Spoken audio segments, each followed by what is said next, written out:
began to consider the moon, I just got this revelation that was so cool. And it's about us being the light of the world. Because here's what it's about. This whole thing begins in the beginning. Genesis 1:1. In the beginning, God created. Take that, you evolutionists. Okay. And then in the third verse, he says, then God said, let there be light, and there was light. God creates the light.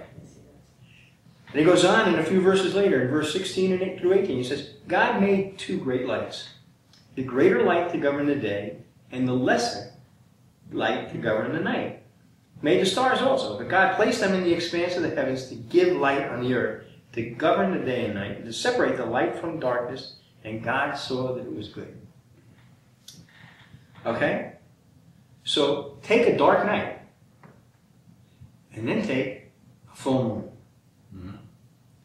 I have seen many, many times, and I'm sure many of you have, or most of you probably have, when the moonlight was so bright, it would cast shadows all over the place. We just talked about that. When you can go out, you can take pictures by the moonlight. It's so bright.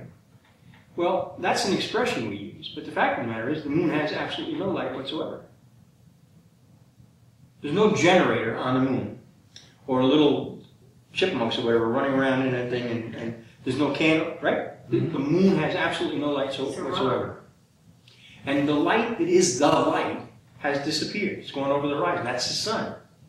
But what happens is, the sun reflects off the moon and can bring all that light into the world.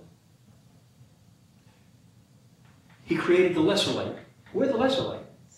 He is the light of the world, but now we are that lesser light. We shine this light, this brightness of God and His Word, but it's only a reflection of Jesus Christ. None of that light originates with us, just like the moon. And I mean, I started to think about this, and it's such an incredible thing when you think about it.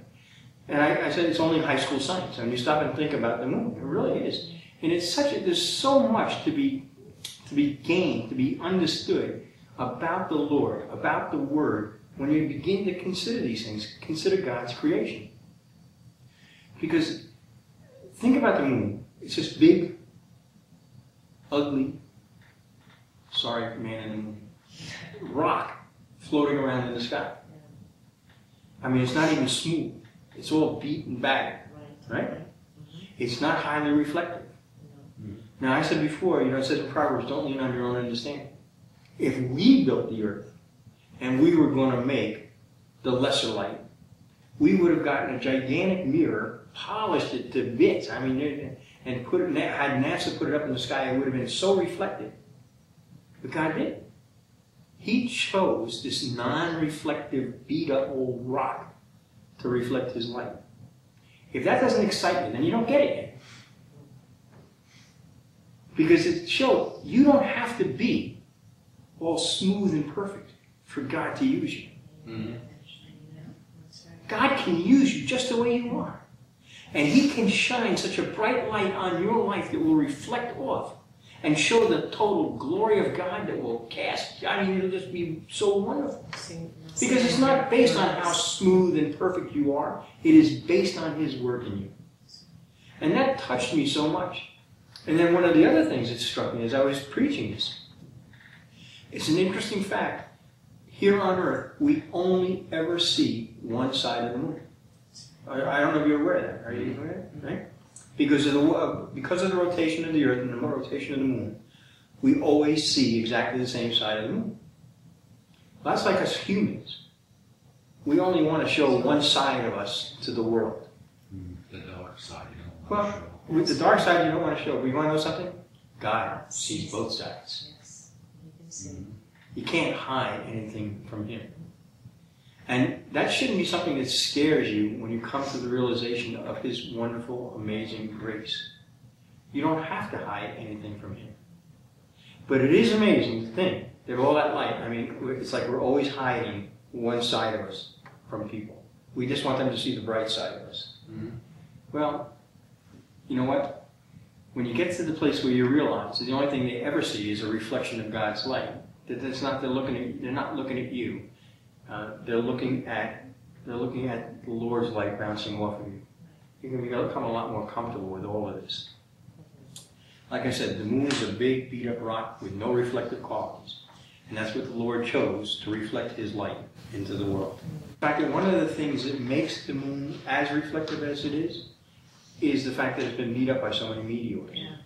When the meteors hit it, it creates some kind of like shiny, it creates more surfaces, so to speak. And that's what it reflects all the better. The more it gets hit, the better it reflects the light. Persecution. Well, and you know what? I mean, think about that. Think about how perfectly that lines up with all of Scripture. It's when do people truly see God in us? It's when we're getting beat up. It's when the bad things are happening.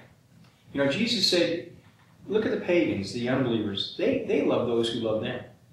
But they don't have the ability to do what Jesus is calling for us to do here in the Sermon on the Mount. And again, it keeps building and becoming commentary on itself over and over and over.